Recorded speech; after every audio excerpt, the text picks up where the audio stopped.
Welcome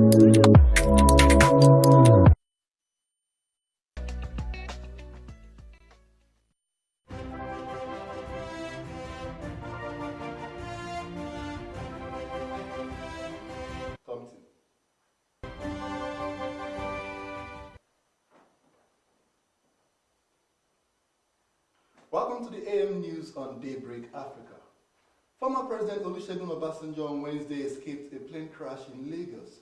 He was among 393 passengers aboard an aircraft that found it difficult to land at Murtala Mohammed International Airport in Lagos. The passenger aircraft ET-901 departed the Bole International Airport, Addis Ababa at 9:10 a.m.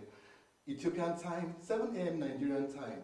A non-correspondent who was among the passengers said almost 5-hour flight from the Ethiopian capital to Lagos had been smooth until the pilot attempted to land at the Murtala Mohammed International Airport. Rather than landing on the first touchline on the runway, the pilot overshot it due to rain and heavy wind, landing on the third touchline. Kaduna Police Command paraded over 70 suspected criminals. The Kaduna State Police Command has paraded over 70 suspected criminals with various offenses ranging from murder, kidnapping, homicide, rape, and other offenses in the state capital. The state, which has in recent times witnessed a rise in various crimes, is one of the states bordering the Federal Capital Territory. Correspondent has the story. Parading the suspect Tuesday at the police headquarters, the Commissioner of Police assured residents to go about their lawful activities, as the police will continue to protect their lives and properties.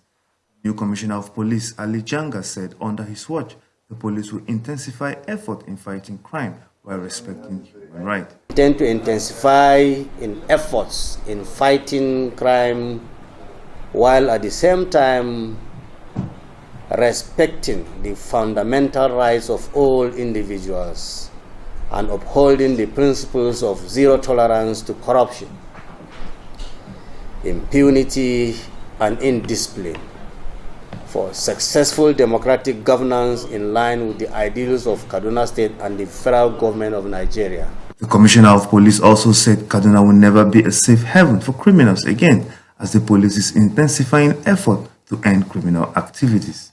Kaduna State with a mandate to rid Kaduna of crime and criminality. So kidnapping and banditry we will never allow them to happen here in Kaduna too. We'll be on their neck. We'll pursue them. Kaduna will never be a safe haven for them. Rather, if they will go to Kaduna, I will advise them to relocate to another state, not Kaduna State, because we are equal to the task. Governor Nasiru El-Rufai of Kaduna State says his administration will focus more in fostering peaceful coexistence among the various ethnic and religious groups that make up the state. El-Rufai made this remark at his inauguration as governor of the state for the next 4 years. The governor decried the huge sums of money the state had to spend on security issues, stressing that such resources should have been channeled to more productive ventures.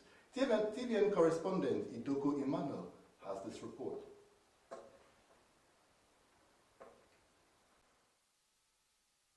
Saying the government has spent a lot of resources in tackling insecurity in the last 4 years.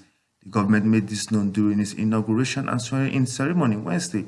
Continue to do our utmost to unite our state and rid our communities of strife. The pain of loss is unbearable, and it has been felt too frequently by too many of our fellow citizens.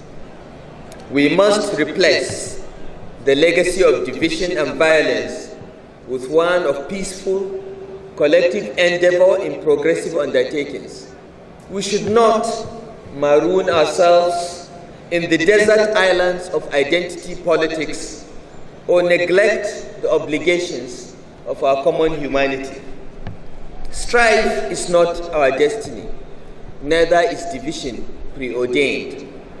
Let us come together in the ever more urgent task of human progress to educate every child. In his acceptance speech, the governor said yesterday the State Executive Council approved 6-month maternity leave for nursing mothers in the civil service. Just yesterday, our State Executive Council approved 6 months maternity leave for female public servants.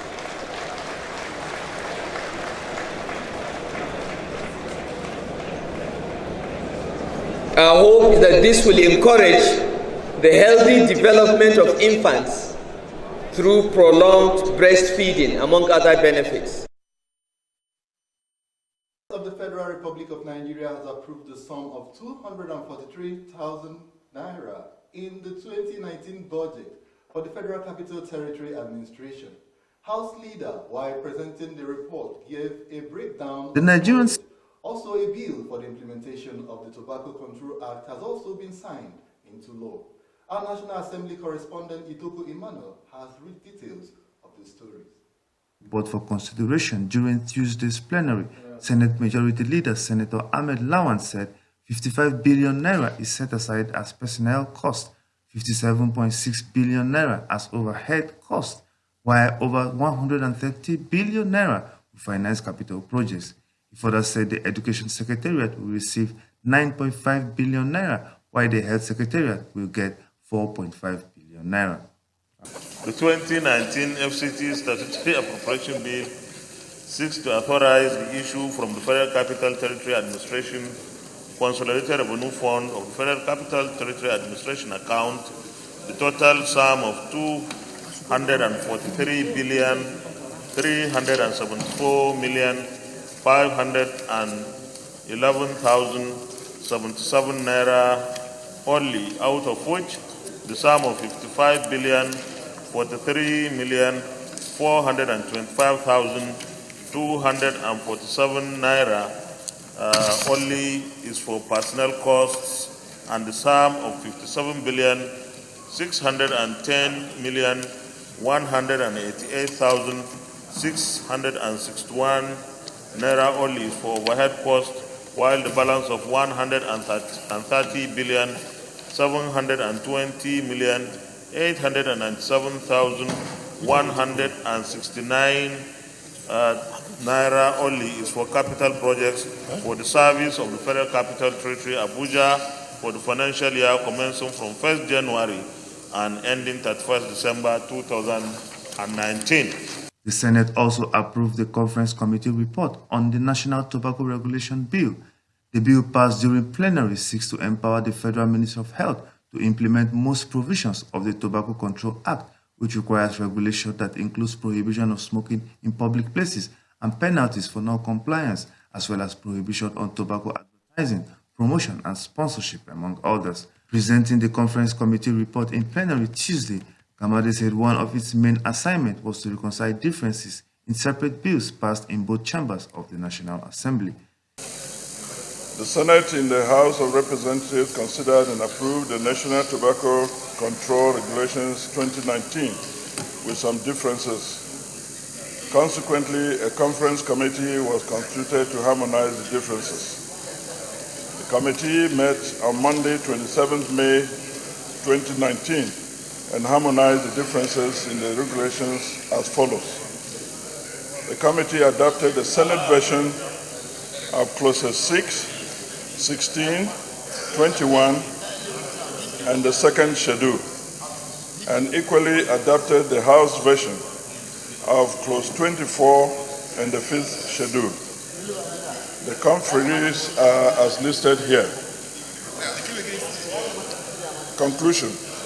The committee appreciates the leadership of both the Senate and the House of Representatives for the confidence reposed in the committee, and therefore recommends the adoption of the report as indicated in the tabular form. I so present, Mr. President. Senate then moved into the Committee of a Whole to consider the Conference Committee report and subsequently approve it. Those in favor that the Senate do approve the Conference Committee report on the National Tobacco Regulation Bill 2019 say aye. Those against say nay. The ayes have it. The passage of the bill is in line with the World Health Organization Framework Convention for Tobacco Control, which seeks to protect citizens from the harmful effects of tobacco use.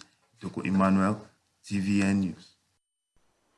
My humble apologies for the figure I did mention at the beginning of that report. The sum approved by the Senate for the Federal Capital Territory Administration is actually for 243 billion naira. That's the AM News on Daybreak Africa. The program continues in a moment. Thanks for staying tuned.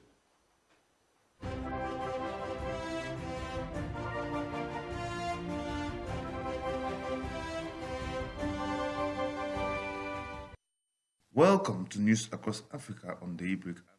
The leader of Cameroon's Anglophone separatist movement has issued his conditions for entering a dialogue with the government. He demands a full ceasefire and the release of all prisoners detained in the 3-year conflict. Both sides have said dialogue is the only way to stop the violence, but significant obstacles remain. Sesekou Ayuk Tabe, the president of the self-declared Ambazonian Republic, wrote in a letter from his prison cell that any dialogue would have to include negotiating the terms of independence for Cameroon's 2 English-speaking regions. The Eritrean government has welcomed the impending removal of the country from a blacklist of nations that the U.S. accuses of not fully cooperating with anti-terrorism efforts. Information Minister Yemani Gabriel said that the categorization is erroneous in the first place. Eritrea's track record on fighting terrorism has been impeccable throughout the past decades, he said. The U.S. put Eritrea in a category in May 2017 based on its decision on allegations that the Eritrean government has been funding the Al-Shabaab militant group based in Somalia. A row has erupted between Angolan government and the opposition over planned burial of Jonas Savimbi, leader of the UNITA rebel movement, whose death 17 years ago brought an end to nearly 3 decades of civil war. The government was due to have handed over Savimbi's body to representatives of UNITA, which is now an opposition party, so that he may be buried in his hometown on June 1. However, the handover did not happen. Sudanese Professionals Association, an umbrella group that has been spearheading protests against the country's military junta, has condemned soldiers for their role in deadly clashes in Khartoum. 1 woman was killed and several people were injured in the violence along the capital's Nile. Kenya is facing one of the worst stretches of drought this year, causing underdevelopment, fights over water, and fears of starvation. However, a village in western Kenya is using a high-tech solution to water scarcity with so-called digital wells in a bid to improve local livelihoods and prevent waste. Solai villagers have long been dependent on seasonal rivers and salty lakes, Solai for their animals and irrigation. But drought ravaging much of Kenya has reduced the local river to a stream. Residents like Ann Kashia said the drilling of so-called digital wells has been a lifesaver. That is the much we have for you today on News Across Africa. Stay tuned. Daybreak Africa continues shortly.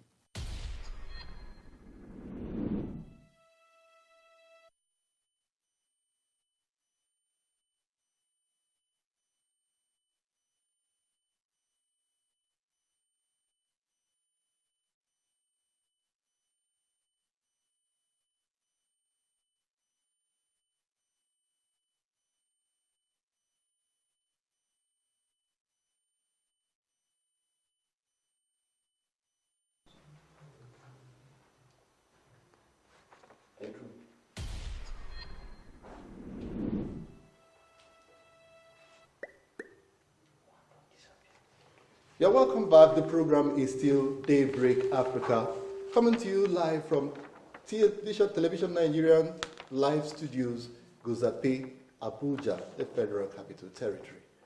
Up next, we have a very special report on agriculture from the Plateau. Let's stay tuned. For decades, agriculture, which encompasses the production, producing, promotion, and distributing of produce, has been responsible for the production of essential food crops for human consumption, feeds for livestock, as well as major source of raw materials for industry. Agriculture plays a critical role in the entire life of a given economy, as it forms the backbone of the economy of many developing nations, providing employment opportunities for a large percentage of the population. Plateau State in the north-central Nigeria, aside its potential as one of the major tourist hotspots in the country, is also a hotbed of agriculture, as farming is one of the major occupations of the people. The season has been okay when you compare it to some past. We had early rain this year, and so our farmers went into early planting, and we were hoping for a bumper harvest. Blessed with a climate which is more temperate than tropical, the prevailing weather situation in the state, which has embedded it to expatriate tourists, as most of the exotic fruits and food crops adaptable to temperate climates, such as Irish potatoes, cabbage, strawberry, and apples are easily grown in the state, while other stable foods such as rice, yam, cassava do not thrive well in most parts of the state. This fact, coupled with the recent security challenges, has led to some farmers abandoning their farm lands. Yeah, the agricultural sector is in production of two regimes: cash crops and food crops. And much of the crops that we are producing, they fall into these two categories or classes. And even the potato that we are producing, once it is beyond our consumption, and we are taking it to the cash level. And the maize that we are producing, this is a major maize producing state. The maize that we are producing, we also take the excess into the cash level. And of course, other crops like the yams, cassava, soybeans, granite, and the rest of them. They are mainly cash crops. We are hoping for a bumper harvest when we also had some negative happenings, especially the crisis that consumed many of our farmers, displaced many of our farmers. And when our farmers are displaced, we are also displaced because we are here for them. And most especially the area here where the crisis affected is the center of our Irish potato program, which we are promoting in this country. Many young people have continued to shy away from agriculture, seeing the process more of a drudgery, while not many young students are keen on studying agriculture as a course in institution of learning. But with the current employment and job security situation in the country, the orientation is gradually changing as agriculture is gradually regaining its pride of place as a revenue generator in Plateau State, as well as many states of the country. Now, if you look at the national economy this year, you will know that agriculture is the savior of this country. Okay. Because the economy was also, we went into recess. And what brought us out of the recess is agriculture. We are spending so much on importation. And you can see now that we are 90% self-sufficient or self-sustaining in the area of rice production. Already our maize is beyond our consumption.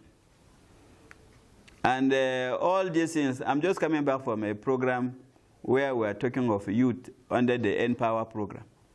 And we are looking at how to sustain the level that these young people who participated in N-Power, and now another batch is being released.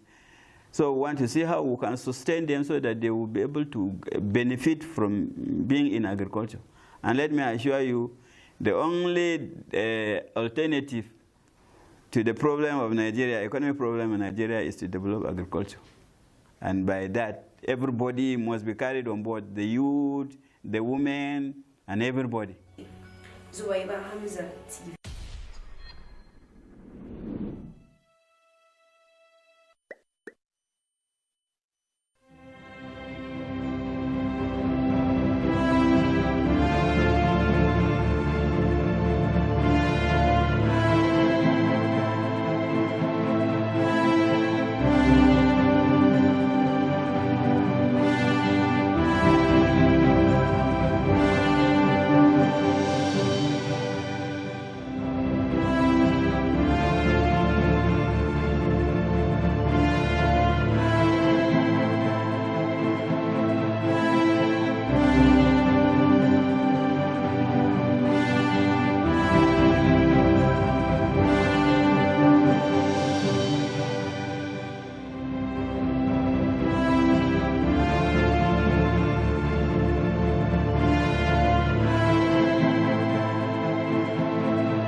But tell them now.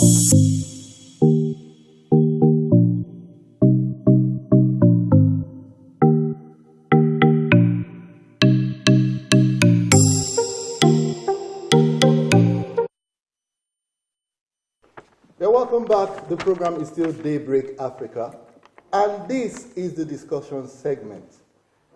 Today, we will be looking at the inauguration of President Muhammadu Buhari. Of course, he's taking up his second term. He got sworn in yesterday.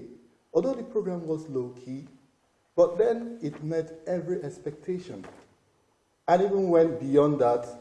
There was a lot of concerns, security concerns about yesterday. Was there going to be issues? But then, as God will have it, everything went on fine. But then, another 4 years for President Muhammadu Buhari, another 4 years of the promised next level. What should Nigerians expect? How did the 4 years go by from 2015 to 2019? What is in store for Nigerians? And I'm not alone to discuss this. Of course, I have with me Adedoyin Abayomi. He's a current affairs analyst. You're welcome. Thank you.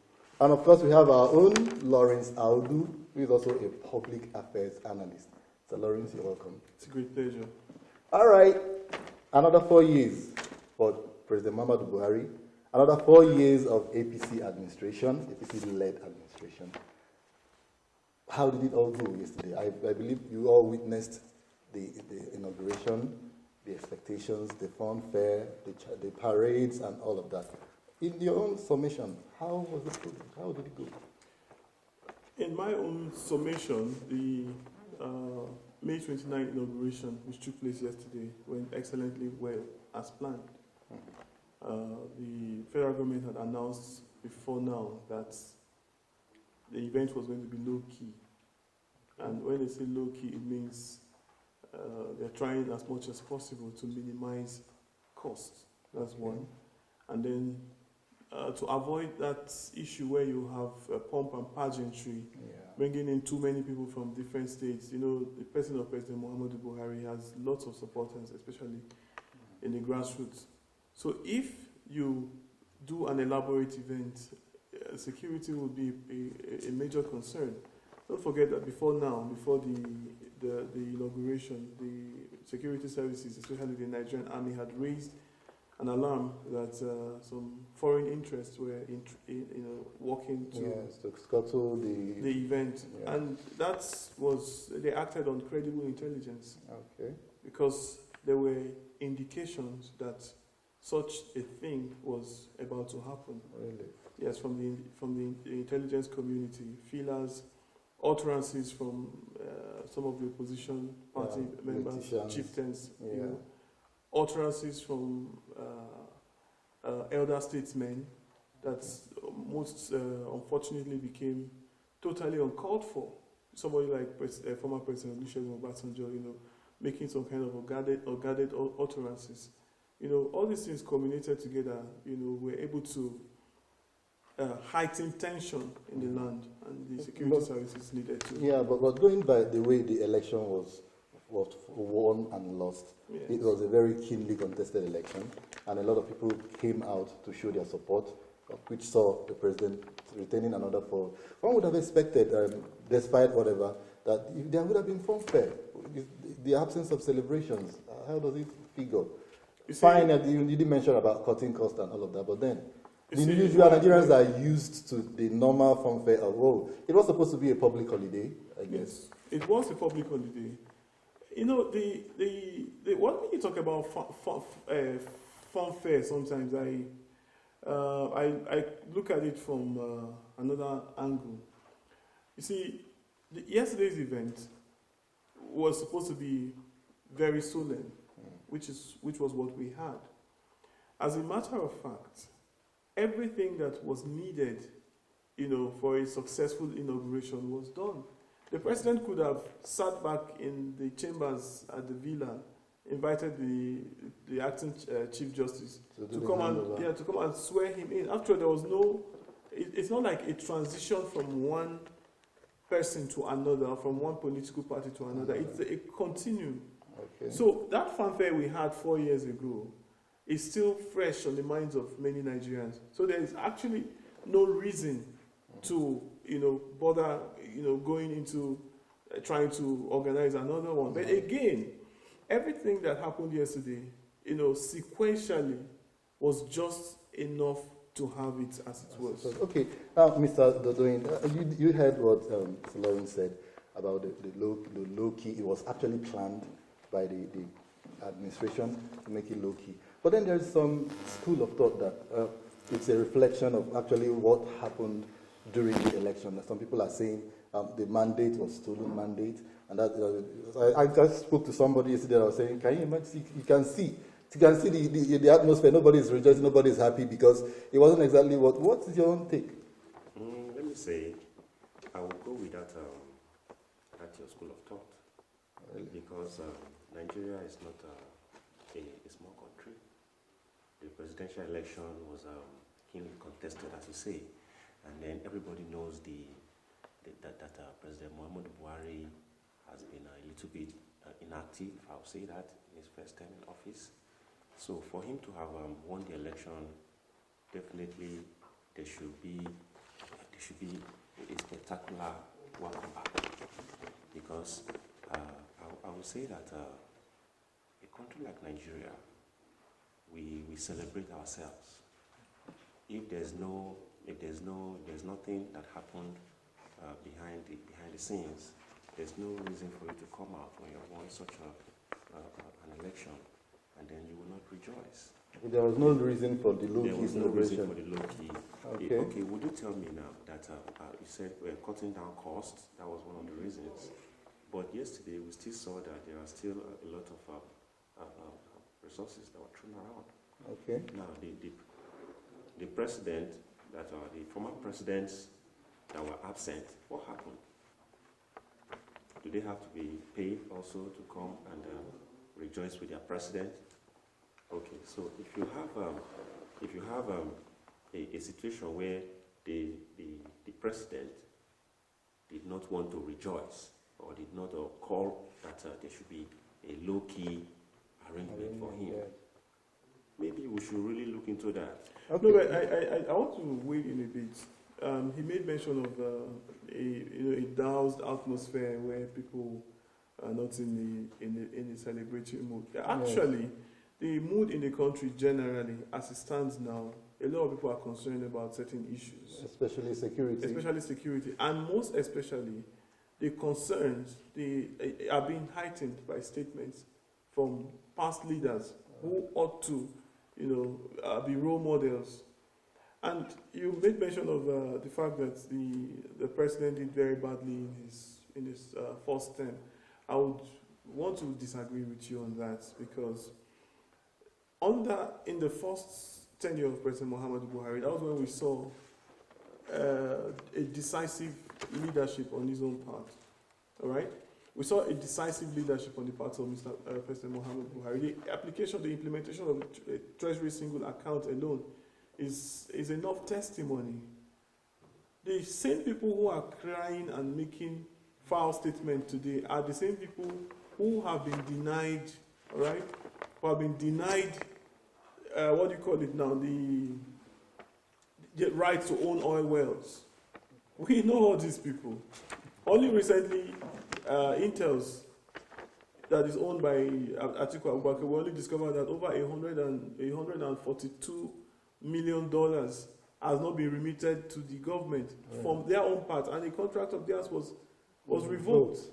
These are the people who are sabotaging the country. See, when we talk about the good of Nigeria, we must, as a people, begin to look at ourselves inwards. What am I doing differently that would have, made a difference? Yeah.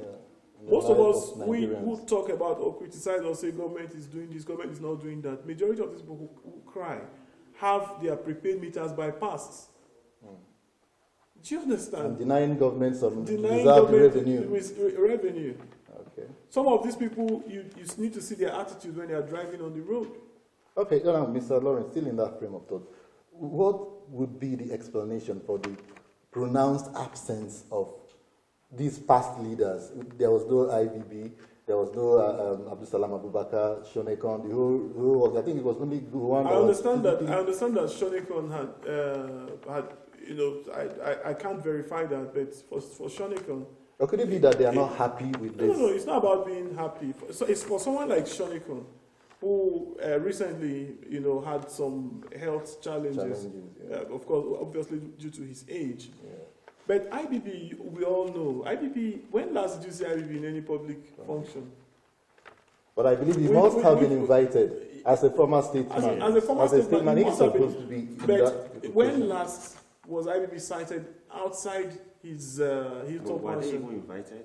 No, they were invited. If you look at the seats were They labeled. said they were all labeled and they were conspicuously But empty. for somebody like Obasanjo, you already know that Obasanjo is one of the people who had wanted the Venezuelan approach implemented in Nigeria. But Obasanjo was always present in that state council meetings that they always have.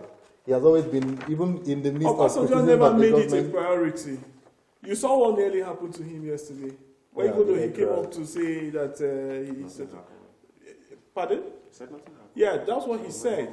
But you know, while an important event as the inauguration of a president is taking place in Abuja, the man is gallivanting all around, you know, traveling for his own personal businesses or looking for where he will go and cause more problems for the country. Really? And we thank God that God spared his life. If not, we would have been saying something different.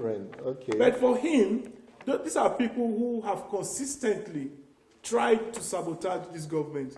They paint the government black.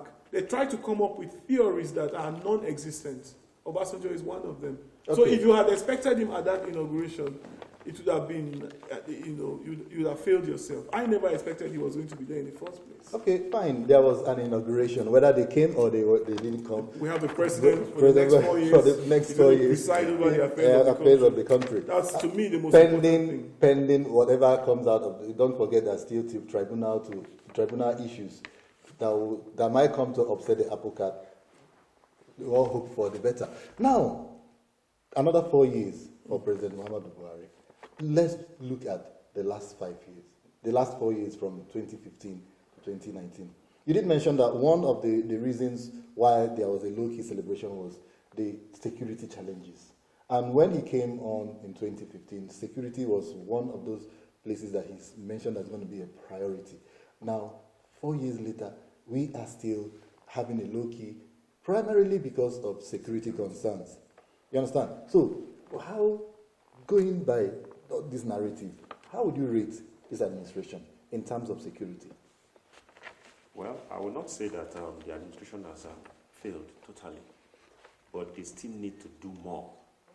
More work still have to be done as regards to the security, because just like you said, if we have to manage the inauguration because primarily of insecurity, then there is still a problem. The people that are supposed to be at the forefront of this fight, they know that there is a problem. They know that we, the average Nigerians, we might not be conscious of the fact that, okay, this is happening, that is happening. But then, if they that are there, if they can be so conscious of it, to be able to cope such an event under that label, that means there is a problem. So we hope to see more work done these next 4 years. All right. In the last 5 years, I mean, the last 4 years, so to say, the narrative from the beginning, before this administration's first term, was purely Boko Haram. And then you had the issue in the Niger Delta.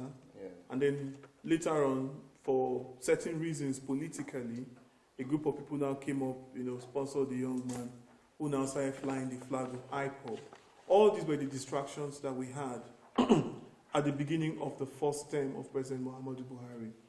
But I want to tell you most sincerely that he has been able to deal with these issues adequately. Yes, we have pockets of, you know, crimes being committed here and there, especially on the highways. These things were not there before. But Nigeria was in a full-fledged war when Buhari took over. But there was a promise that it was going to go down. No, I'm coming to that. Full-fledged war. where you had the entire Northeast, that is the size of Geneva times 2, size of 2 countries in Europe, occupied by militants. I'm talking about Boko Haram. Yeah. 17 local governments were taken, flags hoisted, and inscriptions were changed from the normal Hausa or Kanuri in those areas to Arabic. Declaring they declared a caliphate. Look at the map of the Northeast. As we speak today, Boko Haram does not hold any territory. What the Nigerian government is facing now is an international threat from ISWAP, the Al-Qaeda group. When the Boko Haram people discovered that they had lost the battle, because the government, implemented sustained efforts at crushing them completely. All right. So you now have ISWAP that is, disturbing around the Lake Chad basin, and they are being supported by countries like France and some other collaborators, because all those countries are, French-speaking countries, and France has great influence. And don't forget that there are some deposits of good minerals in that basin. So the more that might be the motivation. That's the motivating factor. Look at what is happening in Zamfara. No, we need to talk about this thing. What's happening in Zamfara? We now discovered that there was gold. And the state governor at the time and the traditional rulers knew what was going on. The narrative was different. We saw what was happening in Benue and in some other states where they say Fulani headsmen. Now, these people succeeded in criminalizing an entire ethnic group. This is very bad. That is the Fulani? Yes, that's another issue. Because you see the narrative, you see, when you use the media wrongly, and your narratives are not, are intended to cause problem, and you have a good number of followership, you can destroy the country. This is what they have done. All right. But now, let's also, in line with the insecurity, is always this belief that unemployment fuels a lot of all of this. If you don't have if young people are actively involved, engaged productively, they wouldn't be easy recruits for Boko Haram, for headsmen, or for whatever. How would you now say this government fared in terms of, the President Buhari administration fared in terms of providing jobs, employment? Because it's what takes. Let me just. This is an angle that you have raised an issue that touches me. Sorry, you're going to react. In the entire, in this facility that we have, in this place now, there is nobody who is up to 50 years working here. Everyone here is a youth. Okay. Now, that's a very pragmatic approach. The man who established this, is visionary. And it's a private sector. And it's a private sector. So if you are waiting for the government to provide jobs for everybody, you will not get it right. But it's part of the primary responsibility of the government to make sure that the social intervention scheme of the government. That social intervention scheme has been criticized severally by so many. In fact, even from the presidency itself. The people who criticize the social intervention scheme are people who have not taken time to look at the scheme itself, to look at the number of people that have been empowered, to look at the ripple effect, how much it has taken people. But don't forget something. See, our young people have one kind of mentality. Everybody wants to drive a Bentley. Everybody wants to drive a G-Wagon. Nobody wants to walk. Call somebody for an interview and ask the person of his expectation. He tells you what he wants to earn. Okay, but ask the person, what can you contribute? Exactly. This is also a problem with that social intervention scheme. A lot of people have, like the normal saying that goes, if you give a man fish, you feed him for a day. But if you teach him how to fish, you feed him for life. The social intervention scheme, this handing out 5,000 or giving 10,000 You've only forgotten about Empower. Empower, even the Empower, how actively engaged are these people? If you really go deep into and look at Empower, actually, you find out that a whole percentage of those people are not really actively working. They just, okay, you are going to see. I have some friends who are in this scheme. They just go to cash out. You get no. When we talk about if a generality of the people just go into cash out, they don't contribute. Who do you blame? But is a template that was provided. First of all, see, every government in any society, in any community, in any country, is a product of that society. Yeah. If you have a society where the generality of the people are thinking of what they can get or not what to put in, you're going to have a problem. So now this is where you need to get reorientation of the mind. Okay, so now is an active indictment against the national orientation. They've not done enough. I have indictments. Who reorientates? Whose work is it? You have the National Orientation Agency. So that means they've not done well. They are not doing nothing. I can say that even if the DG is here, I'll tell him. But they're part of this administration that we are talking about. It's in the administration. This is why programs like this are important. Okay. So that you draw their attention to it. Because the reason why we are discussing is not because we want to hinge our support on the government. Exactly. It's to have a better society. Definitely. To have a more stable economy. Look at what the government did in agriculture. The intervention that came in. Young people would have been, there are a lot of young people, but ask some young people to write a proposal to get, for instance, 2 million. They can't even put it together. Nobody's interested. Meanwhile, we have vast land. All right, so like Wiley mentioned agriculture, sort of setting an agenda for this incoming administration on agriculture. Active involvement of young people will definitely go a long way to better the lot of this, end the unemployment situation, and also increase the GDP of the country. But then how active is government's involvement to making sure that the young people come into agriculture? You have a scheme like the NYSC. You have vast lands, as in empty landscapes, a lot of places that could be actively used if this government proactively channels that effort in that direction. Create farms. Let the young people, once they are graduating out of school, take them into agriculture, mechanized agriculture, productive agriculture. What about value chain agriculture? I agree with understand. But the government is not looking at that. They will say we've budgeted 50 million for fertilizer and all of that. Who is going to use the fertilizer? On what farm? You're very correct. You're very correct. But don't also forget that as we speak now, there is already a plan. In fact, they have started arriving. The government is about to put about 10,000 tractors into the markets, into the agricultural sector, that will roll within this administration, first year of the administration. You see all these boys that hawk gala and recharge card or pure water on the streets. Most of them ran to Abuja from their enclaves in the northeast and some of their villages. And some of them don't want to stay in it. They believe that Abuja, their money is everywhere you can plug. Get these boys. This is an advice to the government. Yes. Get these boys, move them to the field, engage them. You're going to have lesser crime rates. Definitely. If they are engaged, they spend the whole day working in the farm, and then they get to earn.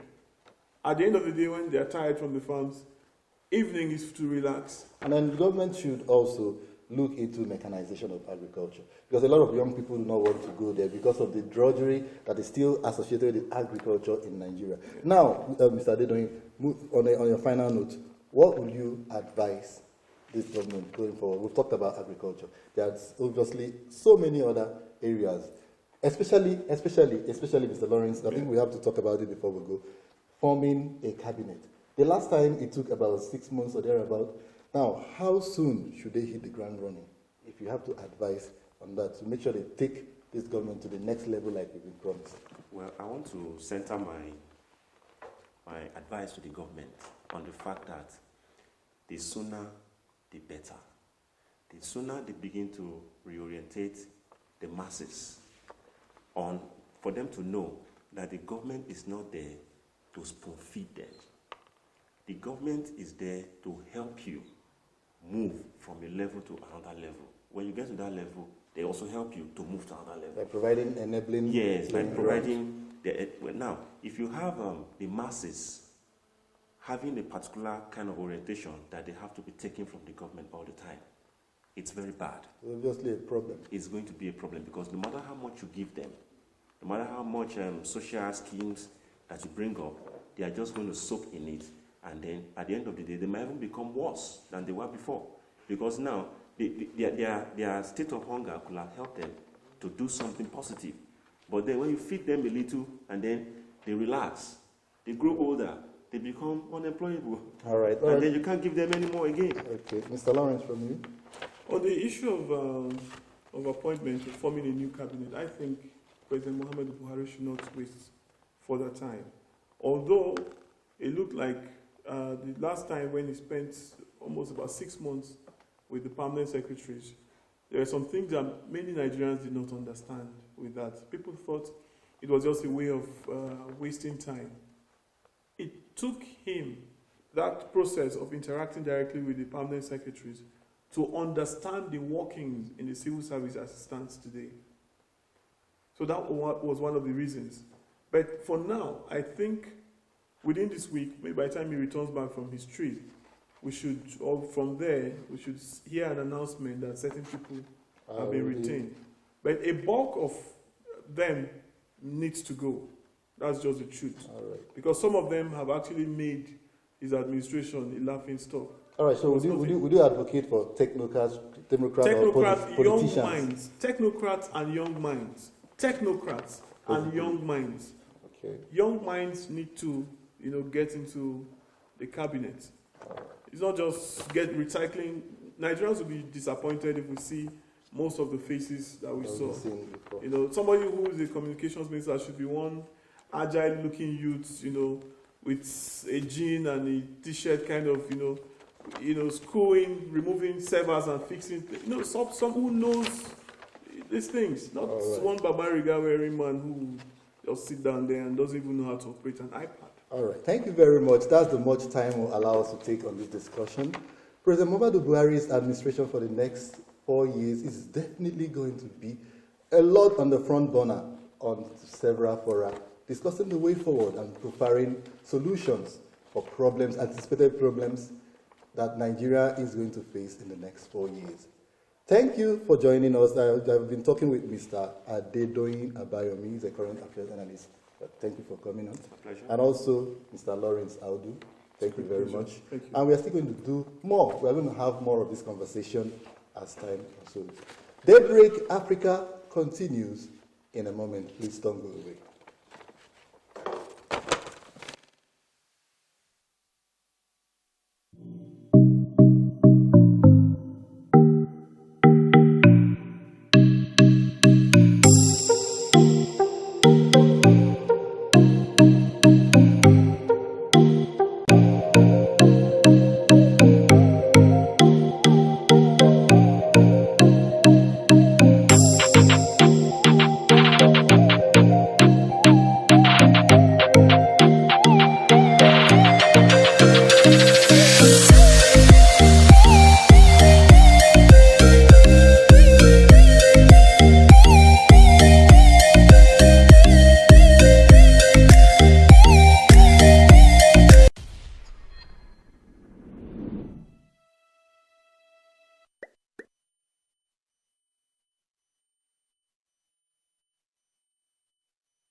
Thank you for staying tuned. This is still Daybreak Africa.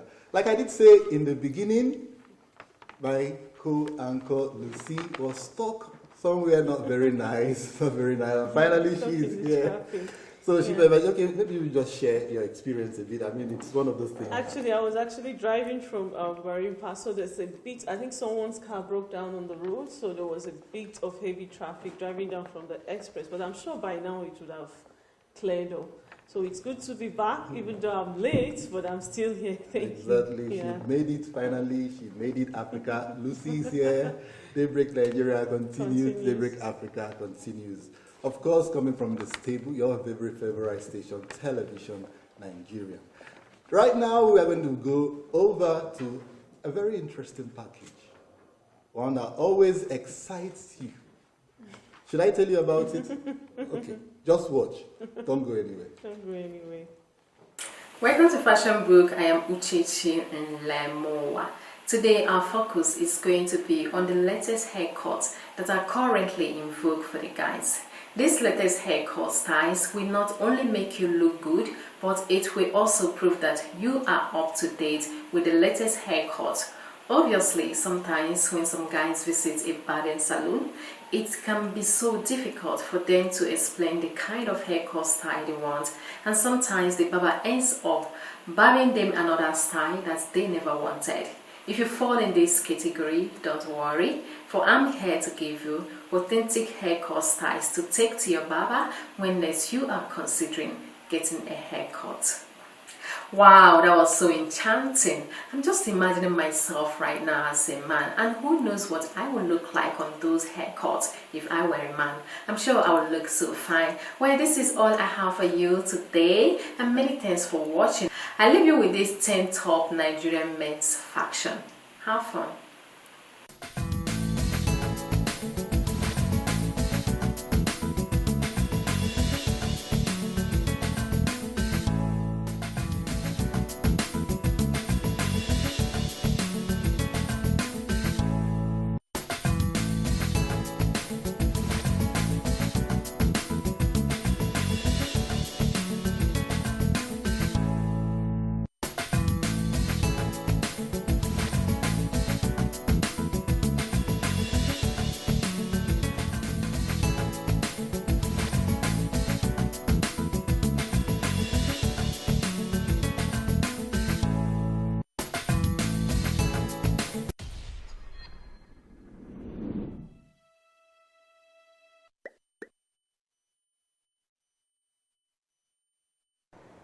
Thank you so much, Uchechi, for that haircut style. Actually, I'm sure you got some styles for yourself. Honestly, that was so nice. It was so nice. Uchechi always slays when it comes to fashion. Yeah, talking about haircut styles, I think the whole country is still talking about the president's second tenure. Yeah. Everybody is still excited about it. Everybody is still waiting to see what the second tenure is going to be all about. But earlier yesterday, I had some professors talking about the president not giving an inaugural speech. And it's like, do you think it has something to, the inaugural speech changed anything about the inauguration yesterday? Not exactly, although it was, a lot of people are expected to hear what the president had to say. But don't forget that a day before or 2 days before the inauguration, the president did have a chat, nationwide, an interview which was broadcast live for Nigerians. It spoke about many things: his administration, outgoing administration, expectations for his incoming administration. So, I mean, with that narrative, I don't think it's a lot more out of place for him not to really give a speech, even though people had expected it. Like it has sort of become a norm that presidents always give speeches to tell Nigerians this, make famous, like I belong to everybody, I belong to no one. Such speeches always come up. Nigerians were expecting that, but then it didn't happen. But then there is still June 12th, Democracy Day. Perhaps the president is saving the best for the last. Maybe that day he might Mr. come Charles, up with talking about the inaugural speech, is this second tenure, do you think the president is going to go the way he went on corruption on his first tenure? In fact, if you ask me, I expect the president to go out on all. Because in between his first tenure, I noticed that it went a little bit. It's almost like he went silent on corruption. This time he doesn't. He's just playing it now for real. Like maybe would have said, okay, in the first tenure, he had to tone down a bit to appeal to some sensibilities so that he might be able to have another term in office. But I mean, this is the last time out. He's not coming back again for another tenure, so he has to give it his all. I expect that the president should go out, give us the real anti-corruption fight.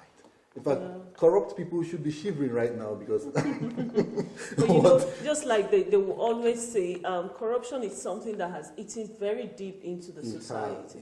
So it's not just the president. It goes a long way to others in offices, even the clerks in the ministry. You are talking about clerks. What about the individuals? What about the families? It caught across. When they mention anti-corruption, it's not about former governor or former minister or former this, former that having millions stacked out in somewhere and you arrest them and make a public. What about institutions? What about institutional corruption? What about the family? What about the corruption that goes on in the house? Okay, we did have, during JAM and all of that, we saw there were some arrests made of some parents going to write exams for their... That is the corruption in the highest order. But nobody looks at it. We only talk about millions. Corruption is not all about stealing public funds. That's true. Systemic corruption, behavioral. We have cultism on the rise, even in primary and secondary schools. What really goes down in secondary school? Do teachers actually teach? Teach, yeah. Do school systems, do they run well? Programs of government, how are they administered? You understand? I said when if you ask me, agencies of government that take care of anti-corruption, they really do have their hands filled, because if you have to go after that monster-headed, hydra-headed monster called corruption, and you want it to be total, I mean, I think there will be no enough jail to contain. Some people will argue and say there should be constitutional review. That until the constitution is reviewed, and that will never have what do they call it? Corruption wiped out completely. Because they find out that some governors, before they come in as governors, they spend more than a governor earns actually in his whole tenure, trying to become governors, trying to become senators, trying to become, different positions. You find out people spend a lot of money. But in that aspect, I don't think it's about the constitution, because there are actually laws guiding elections, how much you should spend in an election and all about.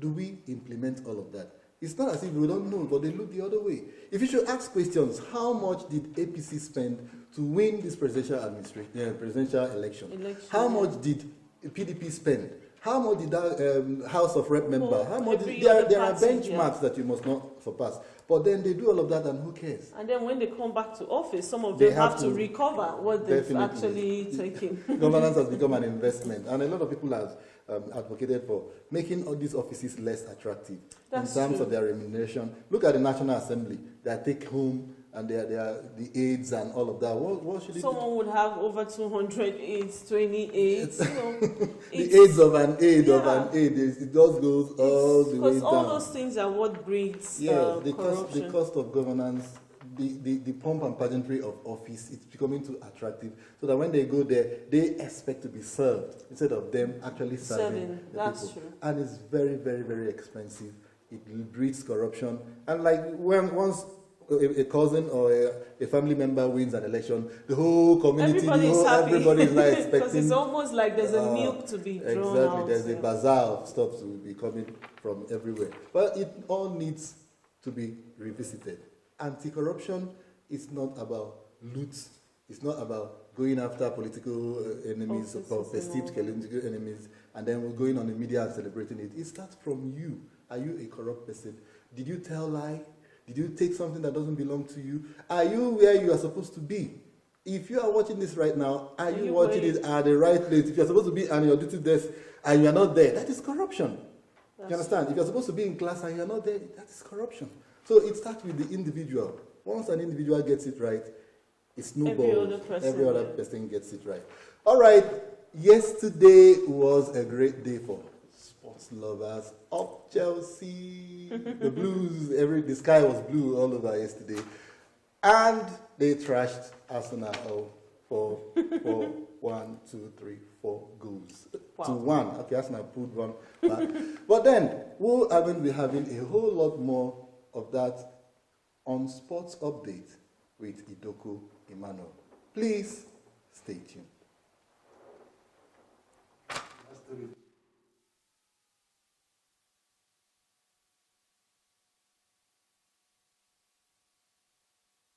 The president of the Nigerian Gymnastics Federation, Kelvin Enhunwosi, has expressed satisfaction with the organization of the 2019 National Open Championship.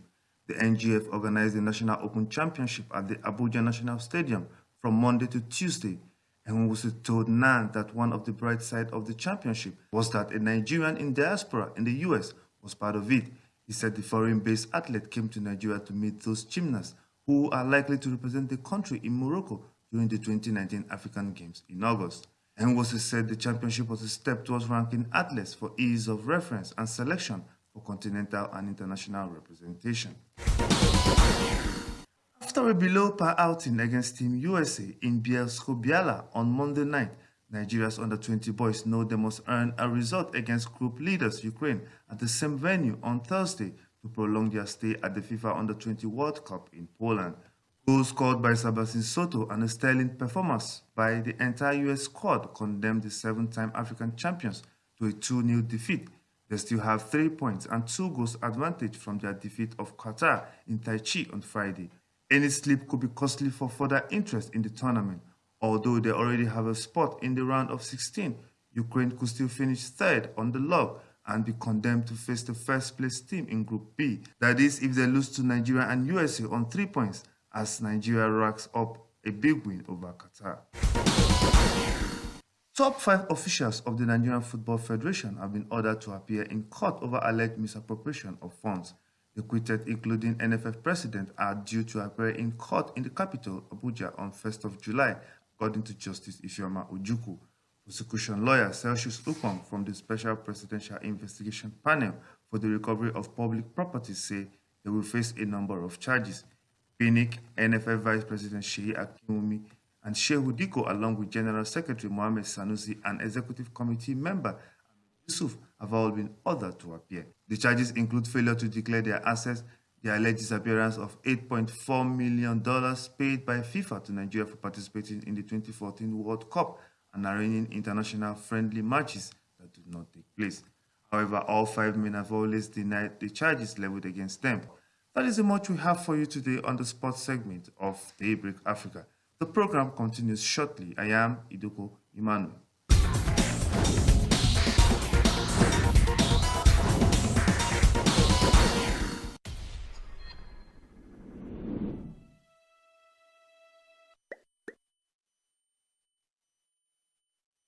Emmanuel for that sports update. Well, somehow the Chelsea story didn't make the bulletin, but hey, you have it. Up Chelsea, they are the winners of Europa Cup, and also they finished, I think, third on the EPL. They have a spot on the Champions League secured in the next season. So Chelsea fans are happy. The champagnes are still popping right now, I'm sure. There's still celebration all the way. Congratulations to anybody and everybody that won, whatever you won. Football, lottery, whatever you are. We are all winners. Yes. We're all winners. Being alive today is a win, you understand? Against all odds, we are alive.